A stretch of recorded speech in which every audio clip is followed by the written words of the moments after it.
Hello, welcome to Totally Random Locks and Picks. This will be a two-parter, more than likely, just because of the way things take the time.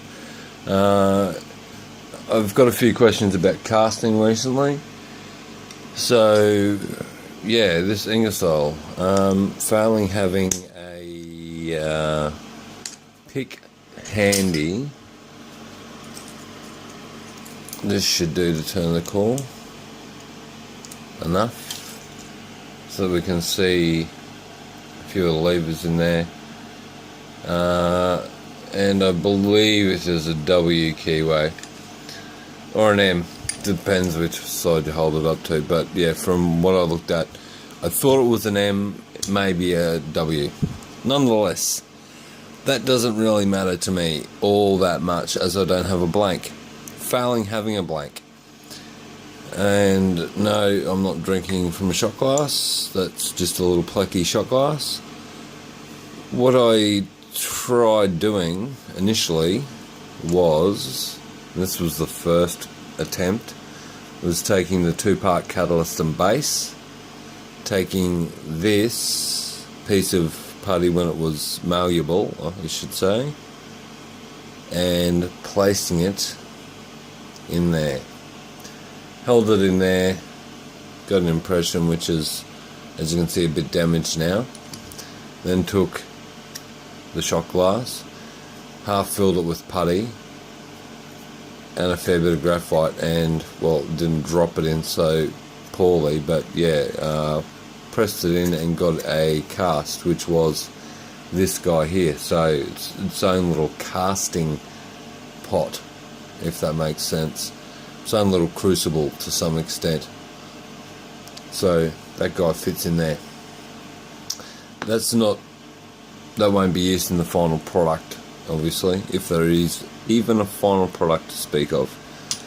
So I took another shot at it, and that's probably gives you a better shot at it. The graphite's a bit shiny, so it's going to damage the focus. But that's not looking too bad as far as the shape of the key goes. So now that we have the shape of the key using more putty in the same shot glass method, so the shot glass was filled up and then the first impression was put into the putty. You can take that out now, leaving me with this, which I've cut down somewhat, and I'll just give a quick demo of how to get a little ingot like that can be later cut down and filed. I'll give you a close-up of that. So it's not the best, however it is the shape of the keyway. And using 3D scanning technology, as in the old 123D design program, which would, if you took about 22 photos, I'm just going to get the old fire cranked up. If you took about 22 photos and scanned them from different angles, that's no longer useful. I'll keep that. It's all about we need, right there. Yes, sorry, I've got to keep an eye on this. So yeah, you take a bunch of photos and you'll end up with an image, a decent scan, so to speak. Let's come back and focus, of what you're trying to print. So the idea behind this tomfoolery, silliness, whatever you want to call it, is to pour. Okay, that was not hot enough. It's a bit chilly at the moment. I'll have to go do that again. Or maybe it isn't. Well,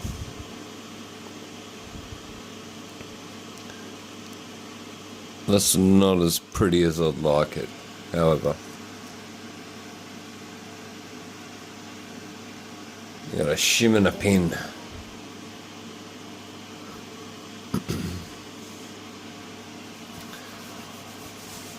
So yeah, the thing about casting is it does take some time, and yeah, you'll be waiting around for putties to set and for fusible alloys to melt, which is not the time consuming thing, but waiting for it to solidify is somewhat.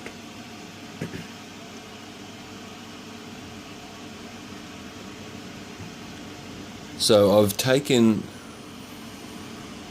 a few of these, and here's an example. Here's another example. However, there are imperfections in some of them which need or require filing. I have succeeded in, this looks about ready to pop out.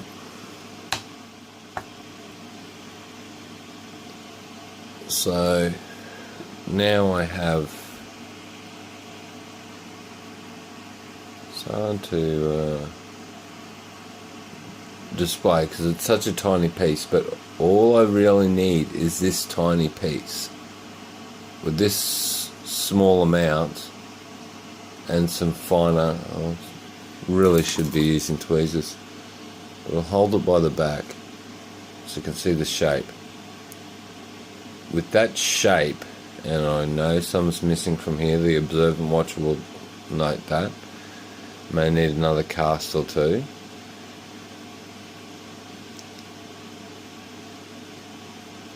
If I scan this, I can stretch it out lengthways.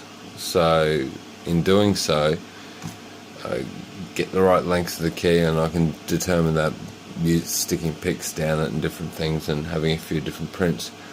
The idea then is to take the casting box, cast that key, cast another one from this, see if it fits down the keyway, and from that use lost wax or lost foam casting to get a key for this sucker, so I can try and at least attempt an impression on it, because I don't believe anyone's legitimately picked one of these. I have never seen anyone gut one. There's videos out there where people pick them but they don't gut them, and we all know there's a ring inside there that can be removed, from what I've been told and what I've seen. However, I really can't say I've seen a legit gutting. If anyone can point me towards one, please do.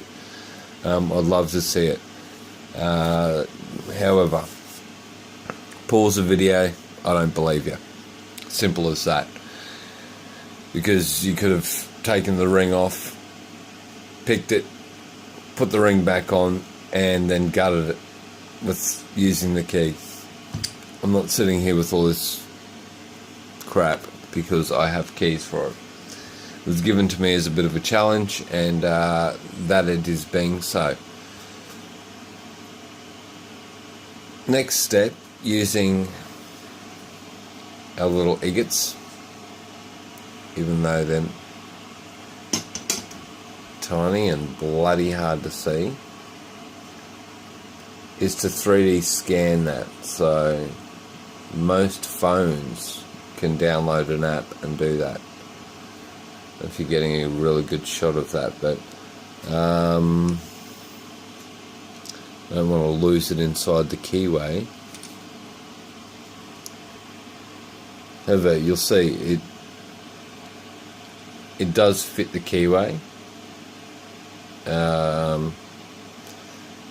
Filing would be required, and I have made a slightly longer one previously that I almost got stuck in the bloody keyway. So yeah, that's a little bit about key casting. I mean, I don't have a key, however, this part of the keyway has given away the shape of the key, so maybe that's the slight security flaw in this Ingersoll, is that despite that being hard to pick, the persistent person, perhaps with an impressioning technique, could get a key out of it. We'll see what happens.